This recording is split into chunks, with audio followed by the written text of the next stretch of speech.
Assalamualaikum warahmatullahi wabarakatuh. Baik, kelas 12, hari ini kita masuk ke pertemuan ketiga. Sebelumnya kita sudah membahas jarak titik ke titik, jarak titik ke garis. Hari ini kita akan membahas menentukan jarak titik ke bidang. Misal diketahui nih sebuah titik. Kemudian untuk mengetahui jarak titik ke suatu bidang, misal ada bidang ini. Oke ya. Untuk mengetahui jarak titik ke bidang tersebut, kita harus menarik titik ini tegak lurus terhadap bidang, gitu ya. Gitu. Jadi titik ini menarik tegak lurus terhadap bidang. Jadi di sini nanti ada perpotongannya itu dia harus tegak lurus terhadap bidang. Ini misalnya bidangnya. Oke ya. Selanjutnya kita ke contoh biar paham. Contohnya seperti ini nak. Kubus ABCD EFGH dengan rusuk 12 cm, tentukan jarak titik E ke bidang BDG. Oke, misalnya ada kubus ABCD EFGH, kemudian untuk menentukan jarak titik E ke bidang BDG, di sini E bidang BDG, berarti kita hubungkan bidangnya BDG. Ya.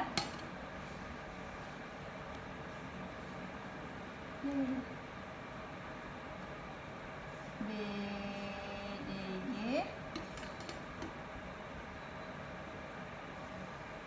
Oke, misal ini ada titik E, bidang BDG, maka untuk menentukan jarak E ke bidang BDG ini, kita nggak boleh sembarang, nggak boleh E misalnya ke sini. Ini kan bidang kan?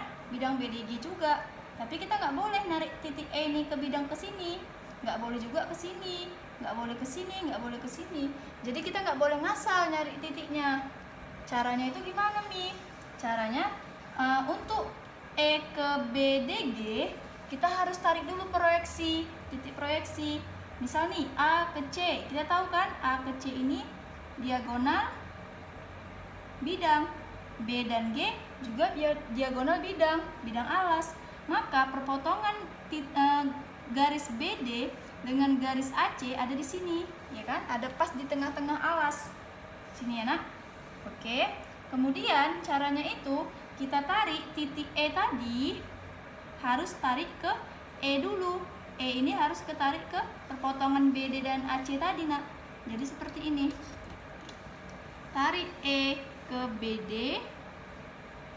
Kemudian selanjutnya si garis yang kita dapat tadi dari titik E ke garis BD yang di tengah tadi kita tarik lagi terhadap titik G seperti ini. Oke, jadi untuk menarik titik E ke bidang BDG, titik E ini harus tegak lurus terhadap bidang BDG. Di mana letaknya Mi? Bukan di sini ya, bukan, tapi E ini ke bidang BDG diwakilkan oleh garis, misalnya di sini kita buat P. Garis P ke G. Di mana letaknya? Misalnya di sini.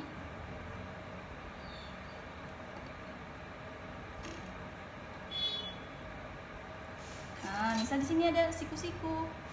Nah, jadi untuk menentukan jarak E ke bidang BDG bukan di sini, bukan juga di sini, tapi di sini. Misalnya nih, kita buat E aksen ya. Jadi untuk menentukan jarak E ke bidang BDG diwakilkan oleh garis PG. Jadi jarak E ke bidang BDG yaitu sama dengan jarak E ke garis PG, yaitu di sini. Kan kemarin pekan lalu kita harus untuk jarak titik ke garis dia harus tegak lurus juga kan? Nah, maka ini juga harus tegak lurus. Kemudian gimana Mi? Kita hubungkan ketiga titik menjadi segitiga. Tadi kan E ke P, ya kan? Titik E ke bidang BDG diwakilkan oleh garis PG. Maka titiknya itu adalah titik E, titik P, dan titik G. Kita hubungkan mereka bertiga. Nah, jadi gambarnya itu Nak adalah segitiga EPG dan jarak titik E ke bidang BDG diwakilkan oleh garis PG. Untuk jarak titik ke garis pekan lalu, dia harus saling tegak lurus terhadap titiknya. Maka kita ambil di sini, bukan di sini ya, karena nanti dia nggak bakal tegak lurus. Jadi gambarnya itu adalah segitiga EPG. Seperti di gambar sini, EPG. Kita tahu nak, E ke P itu, maka kita tahu kan, EG itu adalah diagonal. EG adalah diagonal bidang.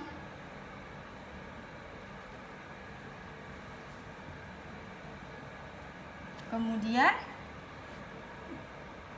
PG dan EP kita belum tahu nilainya. Kita tahu kan, E ini kalian bayangkan, E ini adalah bagian depan suatu kubus, ya kan, bagian depan atas. Maka E ke P ini, P tadi kan alas, pas di tengah-tengah alas. Maka untuk menentukan jarak panjang EP, kita pakai segitiga yang baru. Caranya gimana, Mi? A ke P ini tadi kan bisa ditarik seperti ini, nak. Siku-sikunya di sini. Maka gambarnya jadi kayak gini. E A P, ya kan? Di sini E, di sini P, di sini A. Siku-sikunya di A kan? Bisa dibayangin ya. Ini adalah EA adalah tinggi kubus, AP itu adalah apa? AP itu setengah AC, ya kan? AC tadi apa? AC diagonal bidang juga, diagonal alas. Diagonal bidang alas, maka setengah AC kan diagonal bidang alas. Diagonal bidang alas adalah R akar 2. R-nya tadi 12. Berarti AC itu 12 akar 2. Setengah kali 12 akar 2 adalah 6 akar 2. Maka nilai si AP adalah 6 akar 2. Itu masih nilai si AP. Kita tadi mau cari apa, nak? Mau cari nilai EP, karena di sini ada dipakai EP. Ya kan? EP. Maka untuk mencari EP adalah sisi miring kan EP. Maka EP itu adalah akar dari EA kuadrat ditambah AP kuadrat. EA itu apa, nak? EA adalah tinggi kubus atau rusuk, berarti 12 pangkat 2. AP itu apa? AP tadi udah dapat setengah diagonal bidang, maka 6 akar 2 dipangkatin 2. 12 pangkat 2 itu 144, 144. 6 akar 2 dipangkatin 2 itu 6 kali 6 pangkat 2 itu 36. Akar 2 dipangkatin 2 itu 2. Berarti 36 kali 2, 72. Maka akar dari 216. Oke. Akar 216 itu kita bisa buatnya jadi seperti ini, nak. 36 kali 6. Ya kan? 36 kali 6 itu adalah 216. Akar 36 itu berapa? 6. Berarti yang di dalam tinggal 6 cm. Perhatikan, EP itu dari sisi atas ke pas di tengah-tengah alas. Begitu juga untuk GP, ya kan? G itu sisi belakang. Sama-sama di atas nih, nak. Tujuannya sama-sama ke tengah bawah. Berarti panjang EP, ya kan? Bisa dibayangkan ya. Panjang EP itu, nak, sama dengan panjang GP. Makanya di sini Umi buat EP itu panjangnya sama dengan GP. Berarti EP sama dengan GP sama dengan 6 akar 6. Oke, kita balik ke soal lagi.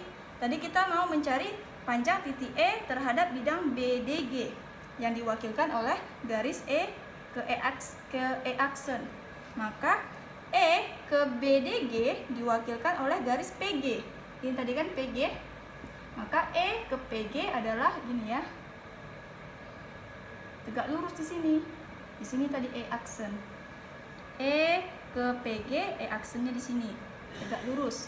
Maka untuk mencari E aksen, mencari E aksen ini kita pakai persamaan dua luas segitiga. kita bisa menarik P ini ke atas ya. Nah, di sini juga siku-siku. Jadi dia ada dua segitiga, Nak. Yang pertama itu alasnya EG. Bisa dibayangkan ya. Berarti untuk yang pertama, alasnya itu kita pakai yang EG. Berarti setengah, karena rumus segitiga itu setengah kali alas kali tinggi. Setengah kali alas, alasnya itu kita anggap si EG. Ya kan? Berarti ini segitiga nanti kita balik. Kemudian tingginya siapa? Misalnya di sini kita buat O. Tingginya adalah yang tegak lurus dengan alas. Alasnya EG, berarti tegak lurusnya OP, berarti tingginya OP. Sama dengan kita perhatikan. Tadi kita ingin mencari panjang E aksen, ya kan? Berarti kalau di sini E aksen tadi ini siku-siku, berarti yang tegak lurus dengan E aksen adalah PG kan? Di sini tegak lurusnya. Maka untuk segitiga yang kedua, alasnya itu si PG. Ya kan? Setengah kali alasnya si PG. Tingginya siapa, Nak? Tingginya yang tegak lurus dengan PG, yaitu E aksen. Oke. Gitu ya. Jadi untuk mencari E ke BDG diwakilkan oleh garis PG. Kemudian garis PG ini untuk mencari E ke PG diwakilkan oleh titik E ke titik E aksen. Paham ya? Maka setengah dengan setengah habis. Kita kan mau mencari E aksen, Nak. Maka E kita pindahkan ini ke sini. Kita gini ya. PG kali E aksen sama dengan EG kali OP. Maka E aksen sama dengan EG kali OP dibagi PG. Oke, tinggal kita masukkan EG-nya berapa? EG tadi apa? Diagonal bidang kan? EG diagonal bidang atas. Maka rusuknya 12, kalau diagonal itu akar 2 kali OP. Perhatikan, O-nya di sini berarti ya, Nak. Di tengah-tengah EG kan? Berarti O di sini. Perhatikan, O ini di atas kan? Merupakan atap kubus kan? Maka O ke P ini, O ke P ini, Nak. Ini P, O ke P dari atas tengah ke bawah tengah, berarti ini sama dengan tinggi kubus kan? Iya, dari atap ke alas sama dengan tinggi. Tinggi kubus tadi apa? Tinggi kubus itu rusuknya. Maka OP sama dengan 12 per PG. Perhatikan lagi PG. Tadi mana PG? PG itu sama dengan EP, sama dengan 6 akar 6. PG ya, 6 akar 6. Oke, berarti di sini tinggal 6 bagi 12, sama-sama bagi 6 tinggal 2. Berarti 12 kali 2, 24 akar 2 per akar 6. Karena dia di bawahnya masih ada bentuk akar, kita harus rasionalkan. Sama-sama kalikan akar 6. Maka jadinya 24 akar 12 per 6. Gitu kan? 24 per 6 itu 4 akar 12 gitu. Akar 12 kan masih bisa disederhanain. Akar 12 itu kan 4 kali 3. Maka 4-nya dikeluarin, akar 4 itu 2. Maka 4-nya dikalikan 2, akar 3. Hasilnya adalah 8 akar 3. Oke ya, perhatikan baik-baik. Jadi untuk menentukan jarak titik ke bidang, kita harus tarik dulu proyeksinya. BDG kita tahu. Cari titik tengah bidang tersebut, BDG. Titik tengahnya itu di sini di P. Karena ketika DB kita potong dengan si AC, ya kan? Terdapat di titik tengah sini. Gitu. Kemudian E ini titik awalnya. Untuk ke BDG kita tarik lagi E ke P.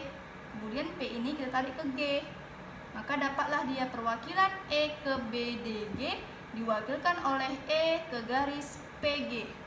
Kita tahu kalau jarak titik ke garis harus tegak lurus. Di sini dia tegak lurusnya. Kita anggap tegak lurus di situ. Jadi untuk mendapat jarak E ke BDG diwakilkan oleh jarak E ke E aksen. Ya kan? E ke E aksen. Dapatlah kita segitiganya. E, P, G. E, P, G. Kemudian E aksen itu letaknya di antara PG. Kita anggaplah E aksen ini di sini. Oke. Jika ada yang mau ditanya, silahkan japri langsung ke Umi. Sekian pembelajaran kita hari ini. Untuk contoh-contoh selanjutnya, insya Allah pekan depan kita akan bahas. Kemudian nanti akan Umi kasih satu soal latihan. Harap dikerjakan dengan baik dan benar. Semoga apa yang disampaikan hari ini dapat dipahami. Assalamualaikum warahmatullahi wabarakatuh.